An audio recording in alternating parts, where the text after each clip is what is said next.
Hello. So I'm going to try this voiceover situation here. So I am very quickly laying all my pieces out, making sure that since I'm using scrap fabric, making sure all of my pattern pieces are going to fit. Obviously, if you're using yardage, you don't have to do that. I am double checking the back to see what they mean by batting. And they actually say fleece instead of batting. I have batting and not fleece. So I went ahead and cut it out, but I've just set it aside. I don't really know what I'm going to do when it comes to that point. So here I'm cutting out the batting. I wish this process went this fast, you know. But, you know, I know that would be kind of boring for y'all to watch, wouldn't it? Alright, I'm double checking the back part for binding. I'm going to iron all my pieces flat. Very important. And cut them out completely. So I just rough cut them out before. So now I'm cutting them out completely. And there I go. Watch me go. So fast. Zoom, zoom, zoom. I'm glad there's only a couple pieces. Zoom, zoom. You know, I really like doing this on the floor. I can just spread out really well. I really like the setup that I've been doing. The only drawback is the cord of the iron kind of gets in my way, so I have to hold it with one hand while I iron, but it's not that big of a deal. I still really like doing all this on the floor. Now I'm going to iron all of my fabric. And move the camera over a little bit so y'all could see. Zoom, zoom, zoom. There I go.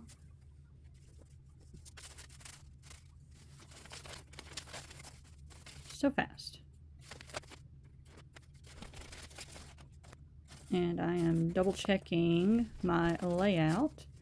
Now, when you do this for real, when it matters, this project, it doesn't matter. You want to line up the arrows on the pattern piece with the selvage of your fabric, and or double check the layout that the sewing pattern talks about and do that. I am a rebel and I don't have enough fabric to do that, so I'm actually doing it the wrong way, but it's fine. It'll turn out fine. This is all just cotton. You don't have to worry about grain and drape and all that stuff for this kind of project. So it's fun. Okay, ironing some more. And this piece I ended up cutting out a different fabric for. And you'll see that in a little bit. And then this black and white actually has hearts all over it. I had to sew together and have a seam in the middle for it to fit. And I think I get up in a second. Yep. So now I'm going to the sewing machine and just sewing those two pieces together. Since again, I'm using scrap fabric, so you have to kind of Frankenstein some things together every now and then. Zoom, zoom, zoom. So quick.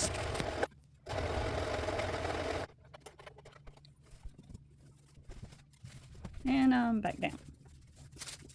And now, see, it fits perfectly.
Alright, so I have cut all the pieces out, and now I am pinning everything, and I'm just showing you kind of a close-up of literally how I'm pinning.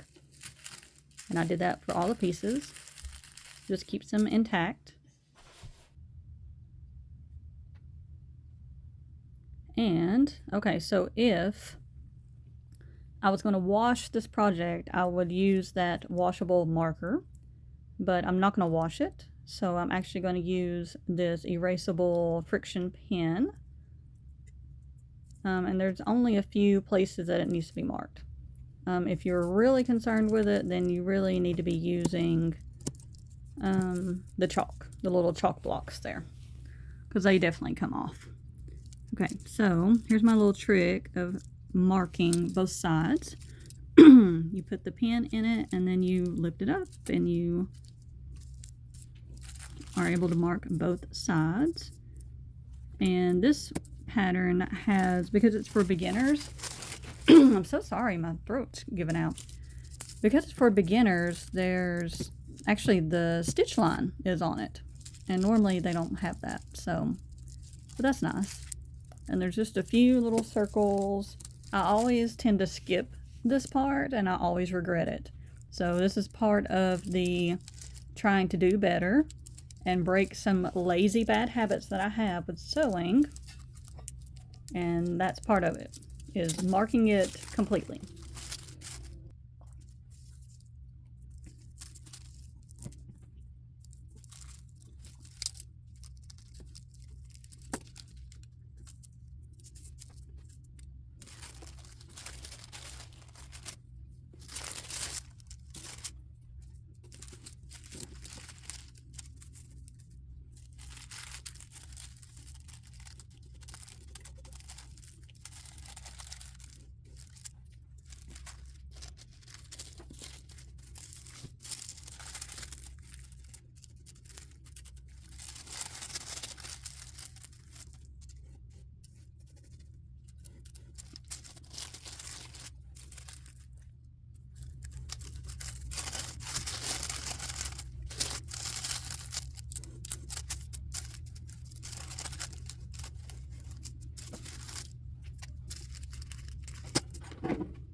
Okay, next we are going to read over the pattern before we begin.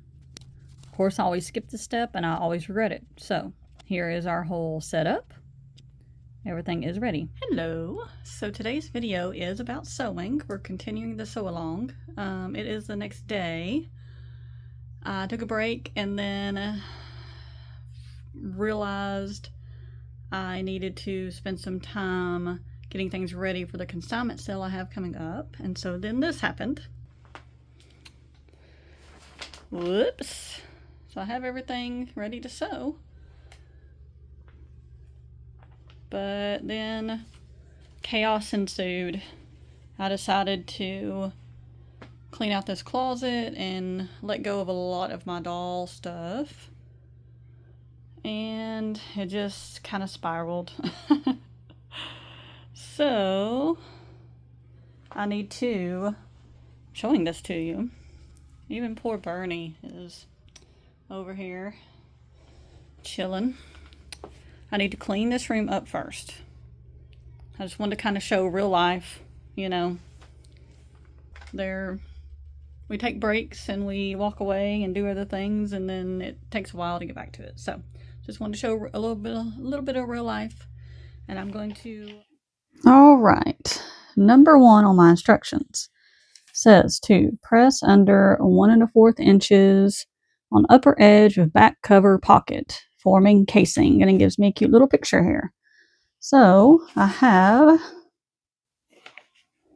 okay, so and then press under 1/4 of an inch on raw edge, stitch close to inner pressed edge.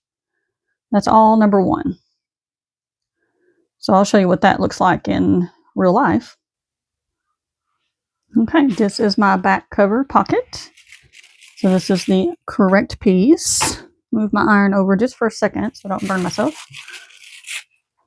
And it wants me to press 1 1/4 inches on upper edge of back cover pocket.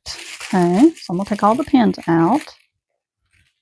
And we've already marked everything, so I can actually take this off. I do like to keep those on until I go to use it, because, I mean, obviously this project has very different looking pieces to it, so you shouldn't get them confused, but in the future, that won't be the case, and so it never hurts to keep it on there until you just absolutely are about to use it. So, all right, so I have marked my pleats down here, so I'm guessing that it wants me to do it on this edge, or yedge, you know, whatever you may have. So I'm going to do that without burning myself, but with also showing you. So okay, so I'm going to use this handy dandy little hemline situation. It's very, very old. You don't have to use one of these, but I have it, so I'm going to use it. And it calls for a 1 1/4 inch. So that's what I'm going to do. It's really neat. You just fold over the fabric and you can iron straight onto it because it is metal. And if I was going to recommend any kind of gadget, which I do not plan on making a habit of doing, it would be one of these. It's already come in handy. It's very nice. Now, if I didn't have that, just kind of showing you what I would do, I would just measure and mark a 1 1/4 inch down all the way across.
And the moment we've all been waiting for, I'm finally at the machine about to sew. I can't believe it.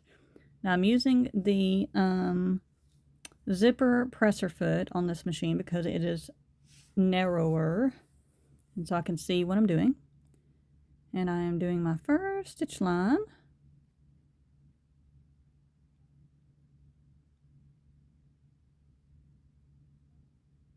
And I will be doing some seam ripping already here in a few minutes. Yep. So I used two different colors on the bobbin and the top thread, and realized that because I sewed it upside down that the wrong color was going to show on the top part. So I am ripping it out and redoing that. And I chose to use, I took out my bobbin and did like a baby blue color. So now we are going along.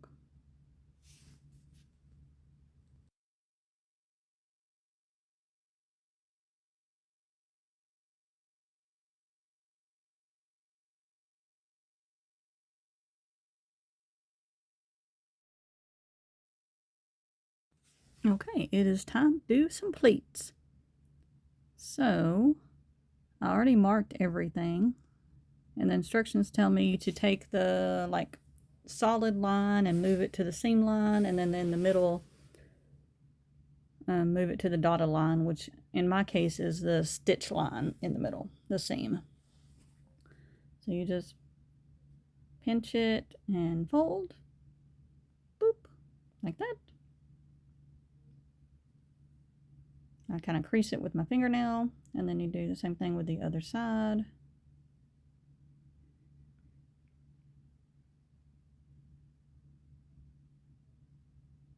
Pinch and fold, boop, like that. And then I clip it so it stays put, and then it wants you to sew one like basting stitch.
Okay, so I have already messed up.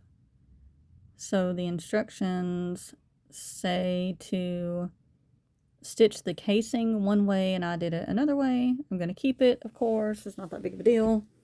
But just to let you know that even though I read the instructions before I started and read them as I was doing them, you still, you know, mess up. So it's just part of it.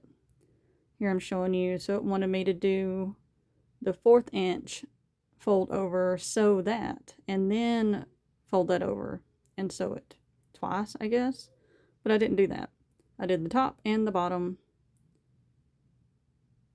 I mean, like I said, it's going to work. So, not a big deal. But it is funny that I went through all that trouble of pre-reading and still didn't do it quite right. So,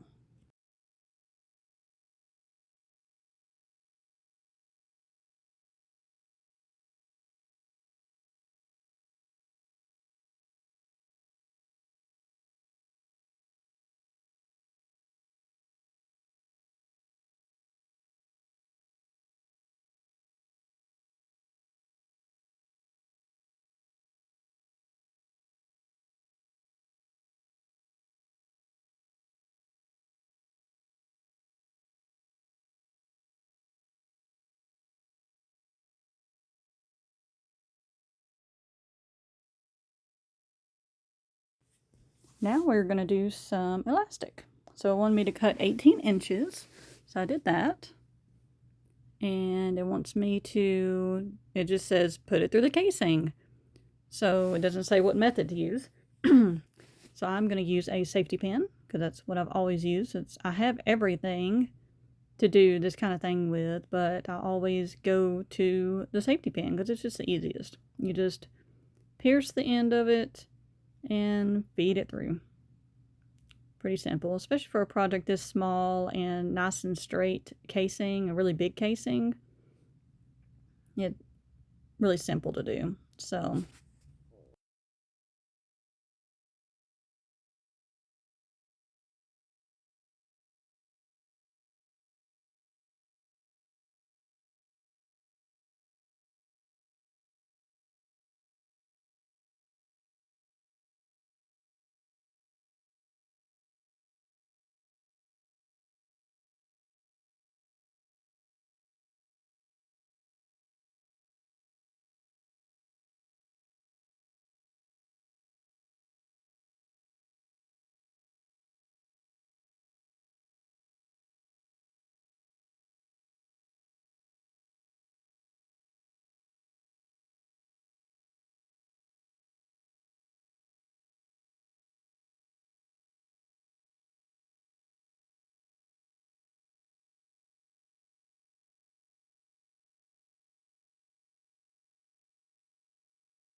okay, so it wants me to just stitch that together like that, but when we go to do close, you will want to overlap it like this without the safety pin in there. You'll want to overlap it and then stitch it so that it doesn't have a big bulky seam right there, because that would be really bulky on clothes. For this project, it's fine. You just smush them together and sew. So I'm going to go do that.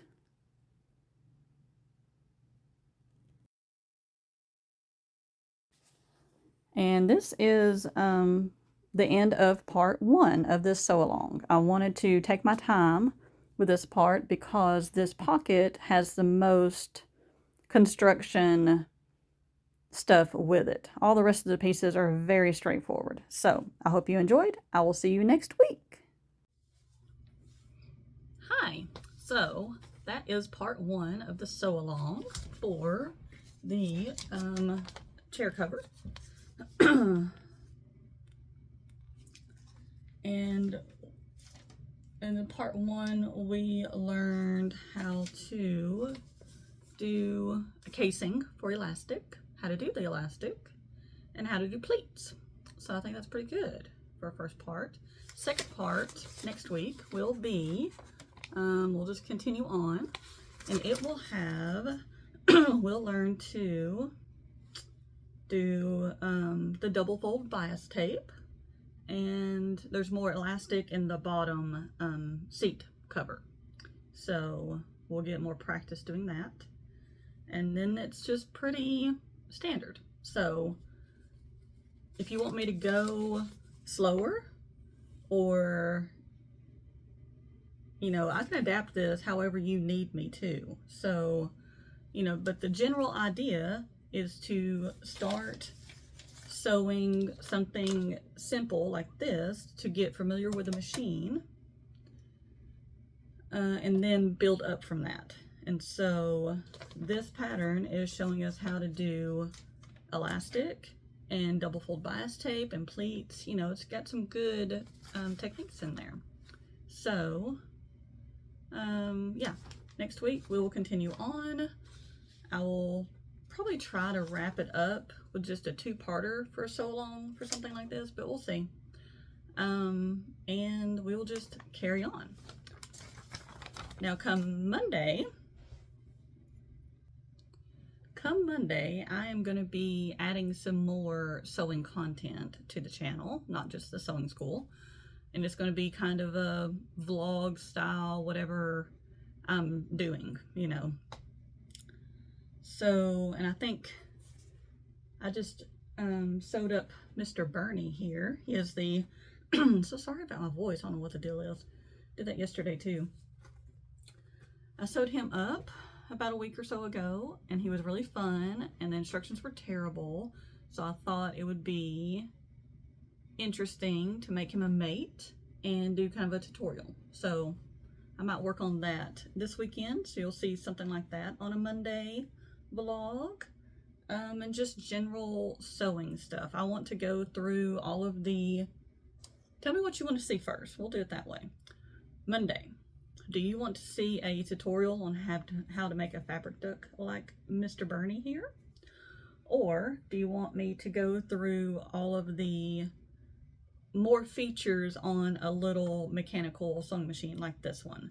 So it came with some feet. Do you want me to go over the feet more detailed, show what they do, and kind of some off-label uses for the sewing machine feet and that kind of thing? Or you want something just fun and light like Mr. Bernie here? So let me know, but that's all next week. Thank you so much for joining me. Please subscribe and like and comment so I know that you like this content and I can keep doing it. And I will see you very soon.